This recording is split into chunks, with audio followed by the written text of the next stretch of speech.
Bienvenue sur Patati Patata, le podcast qui t'aide à progresser en français.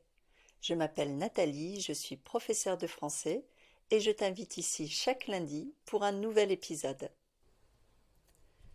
Bonjour, aujourd'hui on va parler d'un sujet qui touche beaucoup d'apprenants, l'accent. Bien sûr, tu as un accent quand tu parles français et souvent tu le remarques avant même qu'on t'en parle. Peut-être que tu as déjà entendu des remarques, peut-être que tu as essayé de le cacher, de l'atténuer, de parler comme un natif. Peut-être que tu t'es dit « je ne parle pas assez bien parce qu'on entend que je ne suis pas née ici ». Mais moi, je te dis que ton accent est une richesse. C'est une partie de toi, c'est ce qui fait que tu n'es pas comme les autres. En France, comme dans tous les pays d'ailleurs, on a plein d'accents. L'accent du sud, l'accent alsacien, l'accent corse, l'accent breton, l'accent parisien, et aucun de ces accents n'est moins bon qu'un autre. Quand j'étais enfant, j'ai vécu en Bretagne, puis en région parisienne. Et quand je suis arrivée dans le sud, on m'a dit « Ah, tu viens de Paris, non ?» Aujourd'hui encore, quand je parle, certaines personnes entendent tout de suite que je ne suis pas originaire du sud de la France, alors que j'y vis depuis presque 40 ans. Et tu sais quoi ? Ça n'a aucune importance. Je parle aussi un peu anglais, un peu espagnol, un peu arabe, et j'ai un accent dans chaque langue. Et même en français, parfois on entend mes origines, mes voyages, mes influences, et je suis fière de ça. Parce qu'un accent, ce n'est pas une erreur, ce n'est pas un défaut, c'est une trace de ton histoire. C'est un mélange de ton pays d'origine, de tes rencontres et de tous tes efforts.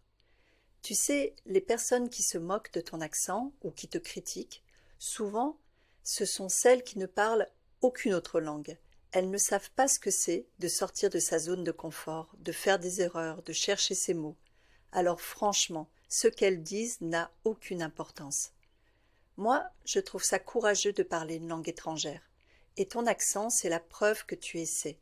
Et ça, c'est 1000 fois plus admirable que de rester dans sa zone de confort en jugeant les autres. Récemment, une de mes élèves m'a raconté quelque chose qui m'a vraiment bouleversée. Elle a perdu son travail parce qu'elle avait trop d'accent. Juste pour ça. Elle comprend tout, elle parle bien, avec un accent, et elle a été licenciée pour cette raison. Et le plus choquant, c'est que la personne qui l'a critiquée vit à l'étranger, mais ne fait même pas l'effort de parler la langue locale. C'est injuste, c'est blessant et c'est complètement absurde. Et moi aussi, j'ai une anecdote avec mon accent. Je parle anglais, mais franchement, je trouve que j'ai un accent affreux. J'ai longtemps eu honte de ma façon de parler, de ma prononciation, de mes hésitations. Mais plusieurs fois, des élèves m'ont dit que mon accent était très romantique. Alors, ce n'est pas mon accent à moi, mais il paraît que l'accent des Français qui parlent anglais est très romantique. Alors que moi, je le trouvais gênant, ridicule même. Comme quoi, ce que tu considères comme un défaut peut être perçu comme un charme par les autres. Tu sais, il y a même un mot pour désigner ce rejet des accents, la glottophobie. C'est la discrimination basée sur la manière de parler. Et ça existe partout. Mais ce n'est pas parce que ça existe que c'est normal ou acceptable. Alors surtout, ne cherche pas à effacer ton accent. Travaille ta prononciation si tu veux être plus clair, bien sûr, mais ne t'excuse jamais de ne pas sonner comme un natif. Tu es francophone, même avec ton accent. Ton accent ajoute une couleur, une chaleur, une identité à la langue. Je vais te poser une question. Est-ce que tu trouves que l'accent italien est moche, ou l'accent espagnol, ou l'accent sénégalais?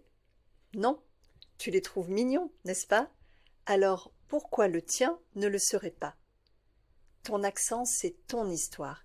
Il raconte d'où tu viens et ce que tu as traversé. Alors la prochaine fois que tu parles français, fais-le avec fierté. Parle avec ton accent, avec ta voix, avec ton style, parce que c'est ça être francophone. Merci d'avoir écouté cet épisode. Si tu t'es reconnu dans mes mots, partage-le à une amie ou à quelqu'un qui a besoin de l'entendre. Et si tu veux aller plus loin avec moi, je t'invite à découvrir mes ateliers de conversation, mes cours ou tout simplement à t'abonner à Patati Patata pour ne rien rater. Merci beaucoup et à très vite pour un nouvel épisode.